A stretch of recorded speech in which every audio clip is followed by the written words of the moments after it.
Americans don't seem to agree on much these days, but a new Amazon Ipsos study reveals the debate over the federal minimum wage has united us.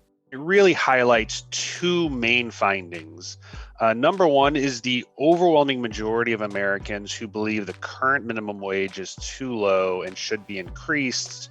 And number two, that there's a clear majority of Americans who believe the minimum wage should be increased all the way to $15 an hour, and that would do a lot to help communities and employees as we come out of the coronavirus pandemic. And those making less than $15 an hour revealed their hardships. They talk about how they would struggle to pull together $500 if there was an unexpected expense, or sometimes struggle for basic household needs like groceries or healthcare.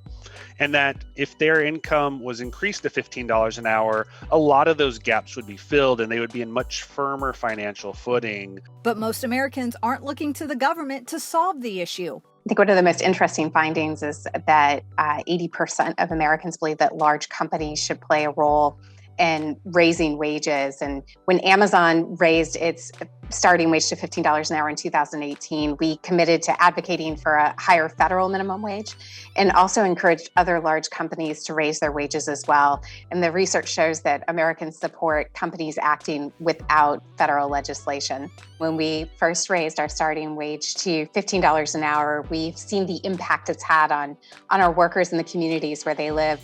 Initially, it was an increase in morale and retention and recruitment, but with the benefit of time, we've been able to see the longer-term economic impact it has had on workers. We hear anecdotes regularly about how it's given individuals the flexibility to buy a car, to pay for tuition, or make investments or improvements in their home. You can check out the full study at aboutamazon.com.